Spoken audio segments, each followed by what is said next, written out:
pasti dia goncang. Iya. Yang bikin goncang juga itu. Mana kita punya uang sebanyak itu. Angie dalam keadaan drop, dia sakit yang saat itu dia diselimuti oleh teman-teman yang sesama warga binaan di situ. Saya ajak ngobrol, dia nggak sanggup ngobrol apapun, seperti blank.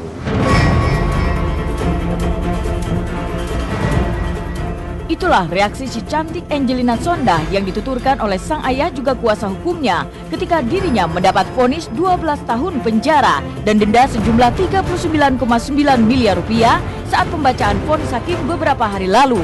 Sebagai ayah, Lucky Sondah berkewajiban memberi dukungan moral pada putri kesayangannya itu. Intensitas kunjungannya ke rutan Pondok Bambu tempat Angie ditahan, satu bukti jika Angie memang membutuhkan dukungan. Angie tentu tidak menyangka jika ia akan menjalani hari-harinya di penjara selama belasan tahun. Sebelumnya ia hanya divonis 4,5 tahun penjara, namun Mahkamah Agung menambahnya menjadi 12 tahun pada Angie terkait kasus korupsi Kementerian Pendidikan Nasional serta Kementerian Pemuda dan Olahraga. Majelis Kasasi juga menjatuhkan pidana tambahan berupa denda dengan total 39,9 miliar rupiah.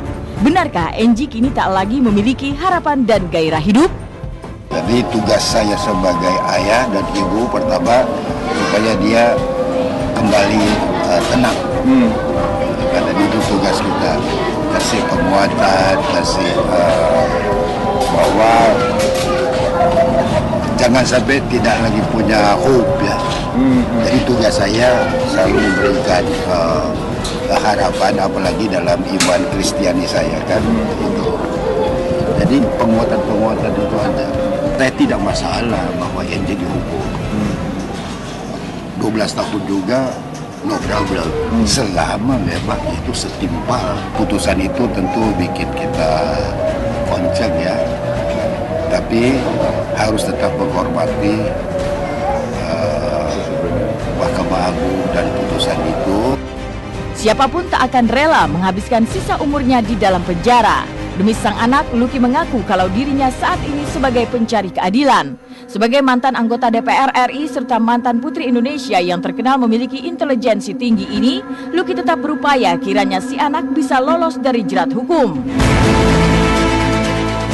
Kabarnya jika Angie tak sanggup membayar denda sebesar 39,9 miliar rupiah itu, hukumannya akan ditambah 5 tahun, sehingga ia akan berada di dalam penjara selama 17 tahun. Bersama kuasa hukum Angie, Lucky berencana akan mengajukan peninjauan kembali terhadap kasus anaknya ini. Lucky mengaku terdapat kejanggalan terhadap vonis ini. Benarkah Angie dijadikan tumbal untuk menutupi kasus ini?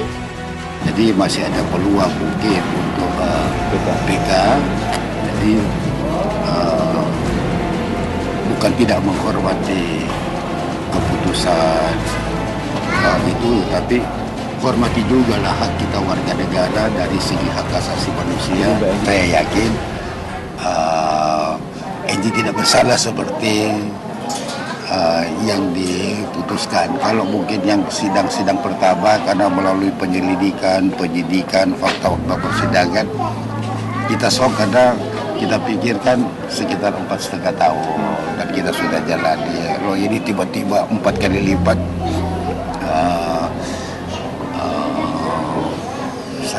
saya barangkali memang pengaruh perkembangan paradigma politik yang menganggap bahwa para koruptor itu harus dibasmi banget. Loh, uang yang diterima oleh orang lain, dinikmati oleh orang lain, kok sekarang disuruh Angie yang mengganti? Di mana akal sehatnya? Di mana logika hukumnya? Ini sesuatu yang menurut hemat saya nggak tepat. Hukuman denda yang mesti ditanggung Angie disebut-sebut sebagai upaya untuk memiskinkan Angie. Sebelumnya Angie sempat diberitakan sebagai wanita yang hobi belanja. Bahkan kabarnya ia sempat menghabiskan uang miliaran rupiah demi hobinya berbelanja secara online. Kini secara mengejutkan, Lucky mengaku jika asetnya telah habis untuk membiayai Angie selama di dalam tahanan. Apakah alasan ini yang membuat Kian Rumah Said akan dimasukkan ke pondok pesantren milik Ustadz Yusuf Mansur? Terjadilah komunikasi saya dengan Yusuf Mansur. Yusuf Mansur mengatakan, ya sudah, saya pengen angkat anaknya Angie. Saya angkat sebagai anak saya sekolahkan di pesantren saya. Saya sampaikan niat itu kepada Enji. Enji sangat senang.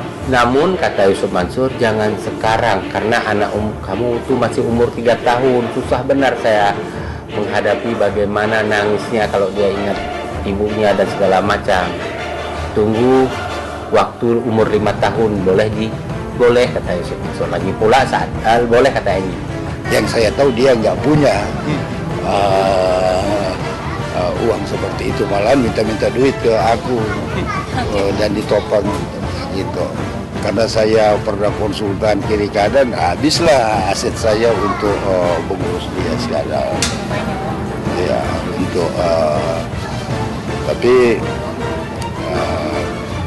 I know the Lord will make a way for me. Jadi saya percaya kita pasti ada. Hingga kiamat juga saya bilang, selama saya masih sehat, saya yang harus merawat dia, apakah di Manado, apakah disekolahkan di luar, itu sedang saya pikirkan dan saya akan tentu diskusikan dengan Enji. Enji nggak punya dia single parents, opanya yang harus merawat dia. Sangat wajar jika Enji sampai harus meminta uang pada orang tuanya. Harta kekayaan Enji sebelumnya telah disita oleh pihak berwajib. Rumahnya yang merupakan warisan almarhum suaminya Aji Mas Said juga ikut disita. Enji juga tak lagi menerima gajinya sebagai anggota DPR RI sejak mendekam di rutan Pondok Bambu. Harta yang disita dari Angelina itu yaitu rumah warisan almarhum Aji Mas Said. Jadi almarhum Aji Mas Said itu mendapat warisan dari orang tuanya di sebuah rumah di Rawamangun. Rumah Rawamangun itu dijual, kemudian dia beli rumah di Cilandak, rumah yang tempat tinggal itu disita. Jadi kan itu hartanya anak yatim. Ada juga yang disita lainnya, ya, gaji sah Enji di DPR. Rekening Enji itu diblokir, rekening gajinya diblokir. Apa hubungannya sama gaji yang sah itu? Sejak dirinya tersandung kasus korupsi, kabarnya Enji mulai dijauhi oleh rekan-rekannya. Bahkan sang kekasih Brotoseno yang seharusnya menjadi tumpuan bagi kegalauannya, kabarnya sudah tak lagi rutin menemui Enji. Apakah Brotoseno tak lagi setia? Terlebih dengan lamanya waktu Enji tinggal di dalam penjara. Lantas apa kata Vena Melinda, salah satu sahabat Enji? Itu urusan mereka lah. Ya biasa kalau orang nggak ada lagi ke politik itu, yang abadi itu kepentingan. Ya, persaudaraan itu seringkali nomor 2. Kita kunjungi Enji, biar bagaimanapun kita kan semua nih perempuan gitu loh. Kita pasti bisa merasakan kalau kita di posisi Enji itu seperti apa. Jadikan ini pengalaman hidup, jangan berkecil hati, karena semua itu manusia memang banyak kekurangan. Tapi di balik kekurangan itu, hikmah itu yang tidak bisa terbeli, priceless lah gitu. Jadi saya yakin Enji itu bisa melalui itu semua. You can't say we never tried.